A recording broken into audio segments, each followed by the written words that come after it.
हादसे का शिकार होने वाले भिखारी की जेब से 5 लाख रुपए नकद और सऊदी वीज़े निकल आए। जो ये न्यूज़ नेटवर्क प्लस के सरगोदा से नुमाइंदे नूर खान गब्बर की रिपोर्ट के मुताबिक सरगोदा खुशाब रोड पर हादसे का शिकार होने वाले भिखारी की जेब से 5 लाख रुपए निकल आए। भिखारी की जेब से निकलने वाले पासपोर्ट पर बैरून मुल्क के वीज़े भी लगे थे।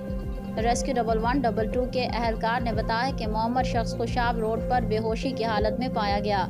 रेस्क्यू अमले ने तिब्बी इमदाद फराहम करके हस्पताल मुंतकिल किया। मोहम्मद शख्स की जेब से 5,34,000 रुपये बरामद हुए, जबकि उससे मिलने वाले पासपोर्ट पर सऊदी अरब के मुतादिद वीज़े भी लगे हुए थे। रेस्क्यू एहलकारों और मकामी अफराद का कहना है कि मोहम्मद शख्स मुश्ताक अहमद का ताल्लुक मुबैना तौर पर भीख मांगने वाले गैंग से है। रेस्क्यू अमले ने तबीयत में बेहतरी के बाद भिखारी से बरामद होने वाली रकम और पासपोर्ट उसको वापस कर दिए गए।